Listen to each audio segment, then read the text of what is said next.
Hello everyone, welcome to my YouTube channel English literature zone. आज के video में हम लोग टीएमबी यूनिवर्सिटी का पार्ट 2 का पेपर थर्ड का एक्सप्लेनेशन देखेंगे। एक्सप्लेनेशन का पीडीएफ हम टेलीग्राम पे पहले ही अपलोड कर चुके थे। एग्जाम में एक्सप्लेनेशन आने की बात करें तो क्या होता है ना, पेपर 3 में 4 एक्सप्लेनेशन दे दिया जाता है, उसमें से आपको 2 या तो तीन सॉल्व करने बोलता है। ठीक है, आपके सिलेबस में 4 बुक है ना, तो चारों बुक से एक्सप्लेनेशन दे देता है।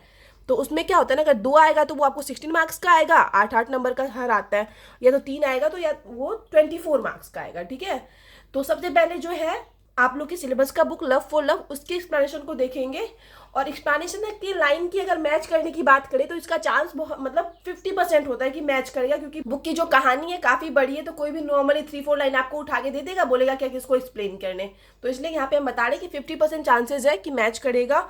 और ये जो लाइन है लव फॉर लव की, women of her airy temper, काफी इंपॉर्टेंट लाइन है, काफी फेमस लाइन है।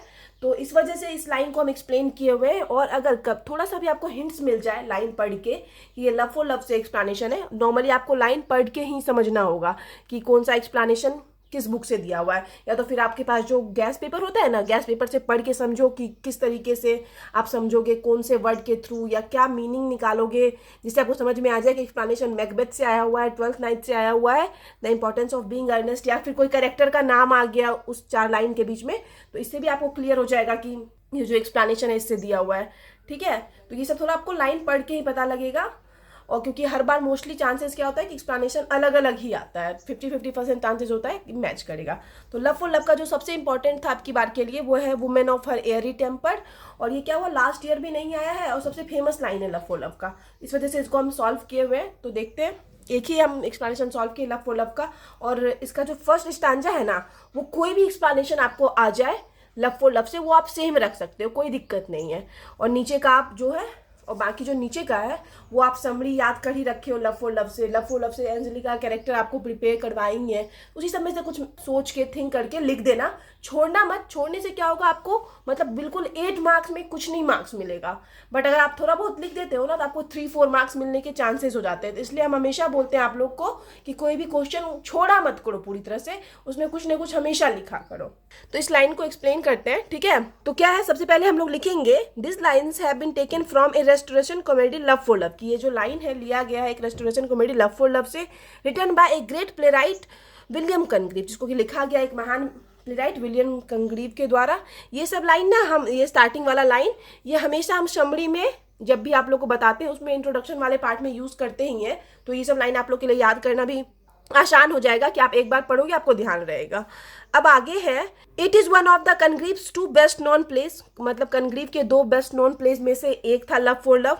Love for love is a response to an earlier popular play love for money by Thomas Durfey. तो थॉमस डर्फी के द्वारा ना एक प्ले लिखा गया था लव फॉर मनी, उसी के प्रतिक्रिया स्वरूप जो है विलियम कनग्रीव जो है लव फॉर लव लिखे हुए हैं। The play deals with the issue of contemporary society. Contemporary society मतलब उस टाइम की जो सोसाइटी था ना, तो प्ले में ना उस टाइम की सोसाइटी के इशू को दिखाया गया है। It is considered to be the most satirical play ever written. तो जितने भी प्ले लिखे गए ना उनमें से मतलब काफी अच्छा उदाहरण देखने को मिलता है एक सटारिकल प्ले का, ये काफी अच्छा उदाहरण है, मतलब बहुत ज्यादा सटायर का, व्यंग का यूज किया गया है इस प्ले में। तो ये वाला यहाँ पे हम बता दिए कि ये वाला स्टांजा आपको हर एक्सप्लेनेशन जो लव फॉर लव से आए उसको सेम ही रखना है। तो नीचे वाला स्टांजा जो है आपको अपने लाइन के अकॉर्डिंग लिखना होगा, जो आपको ऊपर में एक्सप्लेन करने बोला हुआ है। तो शुरू करते हैं। In the play this lines have been told by scandal. तो ये जो प्ले में है ये लाइन जो बोला गया है स्कैंडल के द्वारा बोला गया है। वैलेंटाइन्स फ्रेंड, जो कि वैलेंटाइन का फ्रेंड रहता है। स्कैंडल वो से फ्री स्पीकर है, स्कैंडल जो है वो फ्री स्पीकर है, मतलब हिचकिचाता नहीं बोलने में। And he didn't hesitate in say anything, और वो कुछ भी बोलने में हिचकिचाता नहीं है। थ्रू दिस लाइन, इसलिए जो इन लाइंस के जरिए scandal expressed his view in front of Valentine. Scandal क्या करते हैं, अपने व्यू को मतलब उसका क्या दृष्टिकोण है ये एक्सप्रेस करता है वैलेंटाइन के सामने। ही सेज अबाउट एंजेलिका, वह कहता है एंजेलिका के बारे में, दैट वुमेन लाइक एंजेलिका, की औरतें जो एंजेलिका की जैसी होती है, of air temper rarely think before action. वो उनका क्या होता है ना, एयर टेम्पर होता है, मतलब हाईली डेवलप्ड माइंड होता है, और ये मतलब कुछ भी करने से पहले शायद ही कभी सोचती हैं। They rarely think before action. This type of women carries dual personality, और ऐसी जो औरतें होती हैं उनकी डुअल पर्सनैलिटी होती है, 2 तरह का व्यक्तित्व होता है इन लाइफ में। And they never talk about their personal feelings, और ये इस तरह की औरतें क्या होता है कि जल्दी अपने पर्सनल फीलिंग्स के बारे में बात नहीं करती है। Angelica had possess lots of wealth, कि एंजेलिका के पास जो ना ढेर सारा पैसा है, मतलब वो धनी फैमिली से बिलोंग करती है। एंड हैड कीन ऑब्जर्वेशन ऑफ ह्यूमन बींग्स, और वो ना ह्यूमन बींग्स यानी मनुष्य को भी बहुत अच्छे से ऑब्जर्व करती है, उसका निरीक्षण करती है। होता है ना कि इंसान को देख के परख लेना, तो एंजेलिका में ये भी क्वालिटी है। ही सेज, वह कहता है, वह इट मीन्स यहाँ पे स्कैंडल कहता है कि एंजेलिका नोज फुल वेल, कि एंजेलिका जो है पूरी अच्छी तरह से जानती है, नोज यानी जानती है, about Valentine's ill fortune, Valentine के इल फॉर्च्यून के बारे में कि किस तरह से वैलेंटाइन का जो टाइम है अभी खराब चल रहा है, तो ये सब एंजेलिका जो है अच्छे से जानती है। अब आगे, scandal was a close observer of feminine tendency, तो इस तरह से हम लोग कह सकते हैं कि स्कैंडल जो है वो फेमिनिन टेंडेंसी, फेमिनिन प्रवृत्ति का क्लोज ऑब्जर्वर है, होता है ना कि पास से निरीक्षण करता है। सो ही थिंक्स, इसलिए वह सोचता है कि Angelica will never accept Valentine's love, कि एंजेलिका जो है वो वैलेंटाइन के प्यार को कभी एक्सेप्ट नहीं करेगी, because of his ill fortune, उसके इल फॉर्च्यून की वजह से, मतलब जो वैलेंटाइन पूरी तरह कर्ज में डूबा हुआ है, तो इस सब कारण से जो है एंजेलिका कभी वैलेंटाइन को एक्सेप्ट नहीं करेगी। ठीक है, अब आगे है 10, इस प्रकार थ्रू एवर मेंशन लाइन, की ऊपर जो मेंशन किया गया उन लाइंस के जरिए, scandal highlights the attitude of women of that period, की उस टाइम की जो वुमेन होती थी ना, उनके एटीट्यूड को, उनके रवैये को हाईलाइट करते हैं, उनके रवैये को दिखाते हैं scandal. Women of that period, जो वुमेन होती थी उस पीरियड की, उस टाइम की, आर आउटस्पोकन, आउटस्पोकन होती थी मतलब बिना सोचे समझे बोलती थी, मतलब डर नहीं लगता था बोलने में। And they want a male partner as per her own choice, और वो चाहती थी मेल पार्टनर अपने चॉइस के अकॉर्डिंग, एंड अंडरस्टैंडिंग अपने अंडरस्टैंडिंग के अकॉर्डिंग। ठीक है, तो यहाँ पे ये हो गया। तो यहाँ पे तो हम नॉर्मली लिख दिए, जो ऊपर वाले लाइन से हमको लगा कि हाँ मतलब वुमेन के बारे में बात किया गया, वुमेन, तो वुमेन से रिलेटेड लाइन लिख दिए।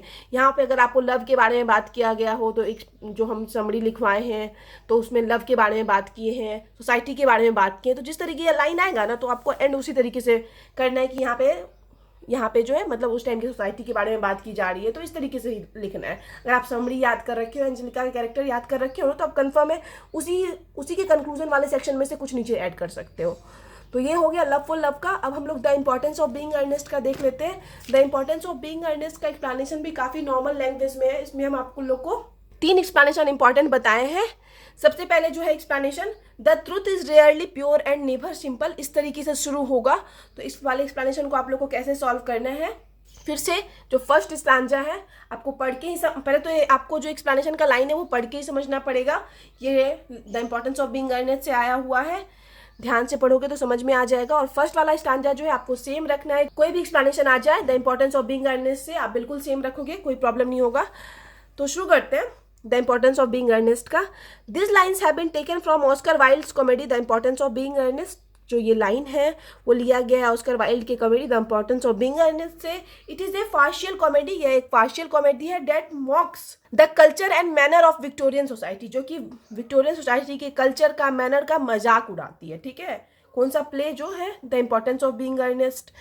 The subtitle of the play का जो सबटाइटल है, उपशीर्षक है a trivial comedy for serious people. ठीक है, अगर हम पूरे टाइटल की बात करें कि ये जो प्ले है इस प्ले का पूरा टाइटल क्या है, तो इस प्ले का पूरा टाइटल है the importance of being earnest a trivial comedy for serious people. ये पूरा टाइटल है इस प्ले का, ये भी ध्यान रखिएगा, ऑब्जेक्टिव के पॉइंट ऑफ व्यू से इंपॉर्टेंट हो जाता है। It is a 3 act play, ये 3 एक्ट का प्ले है। फर्स्ट परफॉर्म्ड इन 1895, इसको जो पहली बार परफॉर्म किया गया 1895 में किया गया, एंड पब्लिश्ड इन 1899, और पब्लिश जो करवाया गया 1899 में करवाया गया। It is a story of 2 bachelor, या 2 बैचलर यानी 2 कुंवारे की स्टोरी है, जैक एंड एल्जरनन की है, हु यूज फॉल्स आइडेंटिटीज, जो कि यूज करते हैं एक झूठे पहचान की, to get what they want, जो वो चाहते हैं उस चीज को पाने के लिए झूठे पहचान की यूज करते हैं, एंड गेट इनटू ट्रबल, और इसी चक्कर में ये लोग ट्रबल में मतलब कुछ प्रॉब्लम में फंस जाते हैं। तो मेन जो है कहानी इसी पे बेस्ट है। अब ये फर्स्ट वाला सेक्शन हम बता दिया, आपको फर्स्ट वाला स्टांजा सेम रखना है, नीचे वाला स्टांजा जो है वो आपको इस लाइन के अकॉर्डिंग लिखना है। ठीक है, तो इन द प्ले में this lines are spoken by Algernon, ये जो लाइन है वो एल्जरनन के द्वारा बोला गया था। इन the play after much prompting, play में बहुत ज़्यादा प्रॉम्प्टिंग मतलब क्या होता है ना, बहुत ज़्यादा उकसाने के बाद Jack finally confess to his friend, Jack जो है अपने फ्रेंड से फाइनली कन्फेस करता है, उसको बताता है एल्जरनन को कि अबाउट हिज आइडेंटिटी, मतलब बहुत ज़्यादा जब एल्जेनन जैक से पूछता है कि बताओ क्या चल रहा है, तब जैक बताता है अपने डबल आइडेंटिटी के बारे में, पहचान के बारे में। As Ernest in town, Jack जो है अर्नेस्ट के रूप में रह रहा था टाउन में, जैक इन द कंट्री, और कंट्री में जो है जैक के नाम से रह रहा था। तो यहाँ पे जो जैक है दो तरह का आइडेंटिटी, दो तरह की पहचान से लाइफ जी रहा था। एट एंड, और ये क्या होता है ना यहाँ पे कि मतलब एक तो बता देता है जैक ये चीज़ एल्जेनन को, और अंत में जैक कहता है कि that is the whole truth, कि यह पूरा सत्य है, प्योर एंड सिंपल, जो कि प्योर है, शुद्ध है और सिंपल है। Jack sees that truth to be pure, तो यहाँ पे जैक क्या कहा कि जो सत्य होता है वो प्योर होता है एंड सिंपल होता है। बट एल्जेनन डिसएग्री, यहाँ पे एल्जेनन जो है वो डिसएग्री हो जाता है जैक की बातों से, बिकॉज क्योंकि ट्रूथ इज नेवर सिंपल, कि जो सच होता है वो कभी सिंपल नहीं होता है। As most of it always requires explanation, ज़्यादातर जो होता है सच को एक्सप्लेनेशन की जरूरत होती है। ऑफ द डीपर लेयर, वो भी किस तरह से, मतलब डीपर लेयर के एक्सप्लेनेशन की जरूरत होती है। And the purity of truth, और जो ट्रुथ मतलब सच्चाई की जो शुद्धता है, इज ऑलवेज सस्पेक्ट, इस पे हमेशा संदेह किया जाता है कि ये सच, मतलब सच पे हमेशा संदेह किया जाता है कि ये सच है या नहीं है। Society praise the truth, society जो है, समाज हम लोग का सच को प्रेज करता है, सच को बढ़ावा देता है। बट लेकिन it is rarely ready to accept it, लेकिन सोसाइटी जो है सत्य को जल्दी एक्सेप्ट नहीं करता फुल्ली, पूरी तरह से। So the truth not at all simple at to reveal, इसलिए जो है एल्जेनन कहता है जो सत्य होता है ना उसको रिवील करने के लिए, प्रकट करने के लिए कभी भी ये सिंपल नहीं होता है, मतलब सत्य को रिवील करना भी काफ़ी मुश्किल काम होता है, एक्सेप्ट करना भी। ठीक है, तो ये हो गया। अब आखिरी का स्टांजा है कि दस, इस प्रकार, थ्रू एबव मेंशन लाइन्स, के ऊपर जो मेंशन किया गया उन लाइन्स के जरिए, वाइल्ड सोज अस, वाइल्ड हम लोग को दिखाते हैं पिक्चर ऑफ विक्टोरियन सोसाइटी, क्योंकि ये विक्टोरियन पीरियड के टाइम ये प्ले लिखा गया है, तो इस वजह से हम बता दिए कि ये विक्टोरियन सोसाइटी के को प्रेजेंट करता है ये लाइन जो है। बिकॉज क्योंकि society did not accept all type of truth easily, की सोसाइटी जो है हर तरह के सत्य को आसानी से एक्सेप्ट नहीं करती, स्वीकार नहीं करती। एज ए होमोसेक्सुअल मैन, एक होमोसेक्सुअल मैन के रूप में, होमोसेक्सुअल क्या होता है ना, समलैंगिक, मतलब एक ऐसा इंसान जो सेम जेंडर वाले के साथ रिलेशनशिप में आए, या सेम जेंडर वाले, मतलब मेल मेल को पसंद कर रहा है, फीमेल फीमेल को पसंद कर रहा है, तो एक होमोसेक्सुअल मैन होने के नाते जो है, wild himself is the evidence of this fact, और वाइल्ड क्या है, जो ऑथर है इस प्ले के, वो खुद एविडेंस है, प्रूफ है इस चीज़ का कि समाज जो है, सोसाइटी जो है, वो आसानी से सत्य को एक्सेप्ट नहीं करता है। His homosexuality was the truth, कि जो वाइल्ड थे, ऑस्कर वाइल्ड, उनका जो होमोसेक्सुअलिटी है वो सत्य था। बट लेकिन it would be most probably considered not pure, लेकिन ये ज़्यादातर क्या होता था ना, संभवतः समाज के द्वारा not pure, pure it means शुद्ध नहीं एक्सेप्ट किया जाता था बाय द सोसाइटी। मतलब ये सच है कि मतलब वो वाइल्ड जो है होमोसेक्सुअल थे, बट ये समाज के द्वारा नॉर्मल तरीके से, या इसको पूरी तरह से शुद्ध नहीं माना गया, सत्य नहीं माना गया, तो इस वजह से ऑस्कर वाइल्ड को प्रॉब्लम भी हुई। तो इस वजह से ऑस्कर वाइल्ड जो है ना अपने लाइफ के एक्सपीरियंस को इन लाइंस के थ्रू जो है एक्सप्रेस करते हैं। ठीक है, तो ये हो गया। अब हम लोग दूसरा एक्सप्लेनेशन देखते हैं, the importance of being earnest का। तो इसमें क्या है ना, या तो लाइन आपको इस तरीके से शुरू हो जाए, आई रियली डोंट सी करके शुरू हो जाए, या तो शुरू हो जाए the very essence of romance is uncertainly. आप दोनों का एक्सप्लेनेशन सेम लिख सकते हो। ठीक है, तो इस वजह से हम यहाँ पे दोनों लाइन मेंशन कर दिए कि या तो आई रियली डोंट सी से शुरू हो जाए, या फिर the very essence of romance से शुरू हो जाए। तो सब हर एक्सप्लेनेशन की तरह यहाँ पे आपको पहला स्टांजा जो है सेम रखना है, जो कि हम आपको पिछली बार एक्सप्लेन करके बता दिए थे, तो इस बार हम नहीं एक्सप्लेन करेंगे। तो जो इस लाइन का मीनिंग है वो हम नीचे लिख रखे हैं, वो आपको हम बताते हैं कि थ्रू दिस स्टेटमेंट, इस स्टेटमेंट के जरिए Oscar Wilde creates a mockery and joke of the most sacred tradition in society, marriage. तो इस स्टेटमेंट के जरिए जो है ऑस्कर वाइल्ड जो है हम लोग के सोसाइटी का जो सैक्रेड इट मीन्स काफ़ी पवित्र ट्रेडिशन, परंपरा है मैरिज, उसका मॉकरी इट मीन्स मजाक बनाते हैं। Wilde intent in this play, Wilde जो है का इरादा है इस प्ले में, is to satirise the and make fun of romantic situation, की जो प्ले में है ना, वाइल्ड क्या करना चाहते हैं, व्यंग करना चाहते हैं और मजाक बनाना चाहते हैं रोमांटिक सिचुएशन का। Marriage is discussed frequently by all the characters, की जितने भी कैरेक्टर्स हैं इस प्ले में, सबके द्वारा ना मैरिज को बहुत ज़्यादा डिस्कस किया गया है, मतलब शादी वाले टॉपिक पे बहुत ज़्यादा बात किया गया है। And the conversation are typically normal debated on what marriage is about, और कन्वर्सेशन जो बातचीत होता था सारे कैरेक्टर के बीच में, तो वो यही सब होता था कि शादी क्या है, व्हाट इज मैरिज, तो ये सब टॉपिक पे जो है बात किया जाता था। बट लेकिन when the characters lives are put in a situation, लेकिन जो कैरेक्टर को, चरित्र को, उन पात्रों को उस सिचुएशन में डाला जाता था कंसर्निंग मैरिज, जो कि शादी संबंधित होती थी, the situation becomes far from ordinary, मतलब जैसा वो लोग इमेजिन कर किए थे ना मैरिज को, तो वो सिचुएशन जो है ना उसके बिल्कुल विपरीत होती थी, उस सिचुएशन से, ऑर्डिनरी सिचुएशन से बिल्कुल अलग होती थी। ठीक है, तो मतलब यहाँ बताया गया है कहीं ना कहीं कि जिस तरीके से लोग प्रेजेंट करते हैं मैरिज को, वो बिल्कुल वैसा होता नहीं है। ठीक है, तो अब हम लोग आखिरी वाला स्टांजा देख लेते हैं। ठीक है, दस इस प्रकार थ्रू दिस स्टेटमेंट, इस स्टेटमेंट के जरिए एंड द प्ले, इस प्ले के जरिए, wild is showing how people से वन थिंग, कि वाइल्ड हम लोग को दिखा रहे हैं कि कैसे लोग जो है एक चीज़ कहते हैं बट यूजुअली एक्ट डिफरेंटली, लेकिन एक्ट जो है वो अलग तरीके से करते हैं। मतलब मैरिज के बारे में सब कैरेक्टर बात कर रहा है, लेकिन जब उस सिचुएशन में खुद को पाते हैं तो वो लोग वहाँ पे डिफरेंट तरीके से एक्ट कर रहे हैं। तो यही बताया गया है यहाँ पे, when throw into a stressful but pleasant situation, मतलब जब उन लोगों को स्ट्रेसफुल, तनावपूर्ण लेकिन सुखद सिचुएशन में डाला जाता है। थ्रू दिस कॉन्ट्राडिक्शंस, इस विरोधात्मक स्टेटमेंट के जरिए जो है, Wilde has a way to toying with our ideals, तो वाइल्ड क्या करते हैं ना, हमारे टॉइंग इट मीन्स मतलब हम लोग बोल सकते हैं विचार के साथ खेलते हैं, हमारे आदर्शों के साथ खेलते हैं, इमोशन के साथ, बाय शोइंग, ये दिखाते हुए that living life is an ordinary way is boring, कि जो लाइफ जो जीना होता है ऑर्डिनरी वे से, सामान्य तरीके से, वो काफ़ी बोरिंग होता है। ठीक है, तो यहाँ पे ये वाला एक्सप्लेनेशन खत्म हो गया। थर्ड वाला एक्सप्लेनेशन देख लेते हैं। तीन explanation the importance of being endless हम बताए हुए हैं। ये थर्ड वाला एक्सप्लेनेशन जो है, ये तो नॉर्मली आप लोग को शुरू होता है, ignorance is like a delicate exotic fruit, इस तरीके से शुरू होगा। लेकिन अगर आपको line I do not approve of से भी शुरू होता है तो आप सेम एक्सप्लेनेशन लिख सकते हो, सेम तरीके से एक्सप्लेन कर सकते हो।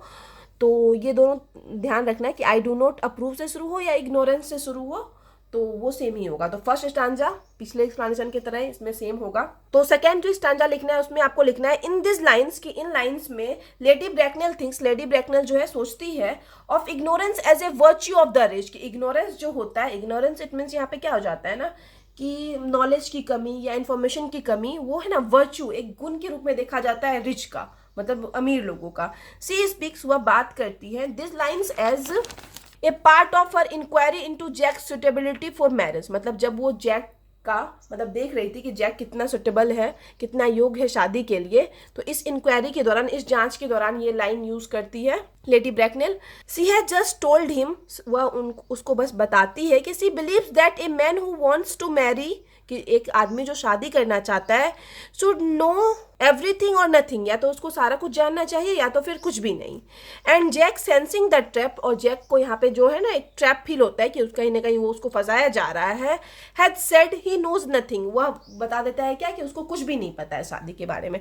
लेडी ब्रैकनेल जो है greets the news with complacency, तो लेडी ब्रैकनेल जो है इस न्यूज के साथ, इस चीज ये सुन के कि जैक को नहीं पता है कुछ भी मैरिज के बारे में, प्रसन्न होती है। जैक का आंसर जो है लेडी ब्रैकनेल को अच्छा लगता है। फिर आगे है मैनी एग्जॉटिक फ्लावर्स, मतलब ढेर सारे जो एग्जॉटिक फ्लावर्स होते हैं, मतलब सुंदर सुंदर फूल होता है जो बाहर से आता है, महंगा फूल होता है, एंड प्लांट्स होते हैं, आर डेलिकेट, वो काफ़ी डेलिकेट मीन्स नाजुक होते हैं। इफ़ वी टच देम, अगर हम लोग टच करेंगे उनको, the petals, petals it means जो पंखुड़ी होती है, और लिप्स होता है, फॉल ऑफ, वो क्या होते हैं, गिर जाते हैं। इग्नोरेंस इज द सेम, और इग्नोरेंस जो होता है नॉलेज की कमी या इन्फॉर्मेशन की कमी, ये भी बिल्कुल उसी तरह होता है। A touch of knowledge destroyed, तो इसको क्या होता है कि नॉलेज का टच क्या कर देता है, डिस्ट्रॉय कर देता है। The typical upper class Victorian was notorious for being sent down of the major university of Oxford and Cambridge, तो जो टिपिकल थे विक्टोरियन सोसाइटी के, विक्टोरियन अपर क्लास के जो लोग थे, उनको मतलब एक होता है ना कि माइंड में पहले से सेटअप कर दिया जाता था कि वो उनको जो बनाया गया है वो ऑक्सफोर्ड या फिर कैम्ब्रिज यूनिवर्सिटी में पढ़ने के लिए बनाया गया है। Being sent down was almost A trademark of the upper class dandy, और मतलब उन लोग को जो है भेजा जाएगा ऑक्सफोर्ड या कैम्ब्रिज में पढ़ने के लिए, वो एक ट्रेडमार्क बन गया था, एक प्रतीक चिन्ह बन गया था पैसे वाले का, अपर क्लास सोसाइटी का। इन शॉर्ट, संक्षेप में, लेडी ब्रैकनेल इन दिस लाइन्स, की लेडी ब्रैकनेल जो है इन लाइन्स में इम्बॉडीज द माइंड बॉगलिंग स्टुपिडिटी, इम्बॉडीज यानी क्या होता है ना कि मतलब एक तरह से हम लोग बोल सकते हैं कि हम लोग को व्याख्या करती है, बताती है माइंड बॉगलिंग स्टुपिडिटी के बारे में। माइंड बॉगलिंग इट मीन्स जो होता है ना, जो हम लोग इमेजिन नहीं कर सके वैसे मूर्खता के बारे में, ऑफ द ब्रिटिश एरिस्टोक्रेसी, मतलब जो ब्रिटिश जो अंग्रेज सी हैं, मतलब अंग्रेज अपर क्लास सोसाइटी से जो बिलोंग करते हैं या जो पैसे वाले सोसाइटी से बिलोंग करते हैं, तो उन्हीं के बेवकूफ़ी के बारे में बताती हैं इन लाइन्स के थ्रू। ठीक है, तो यहाँ पे the importance of being earnest का लाइन खत्म होता है। अब हम लोग जो है दूसरे वाले वीडियो में ना मैकबेथ और 12th नाइट के एक्सप्लेनेशन को देखेंगे। तो यहाँ पे ये वीडियो खत्म होता है। वीडियो अगर आपको अच्छा लगा, आपके लिए हेल्पफुल है, तो आप लोग वीडियो को लाइक करना, चैनल को सब्सक्राइब करना और कमेंट करके बताना वीडियो को कैसा लगा। मिलते हैं नेक्स्ट वीडियो में नेक्स्ट टॉपिक के साथ।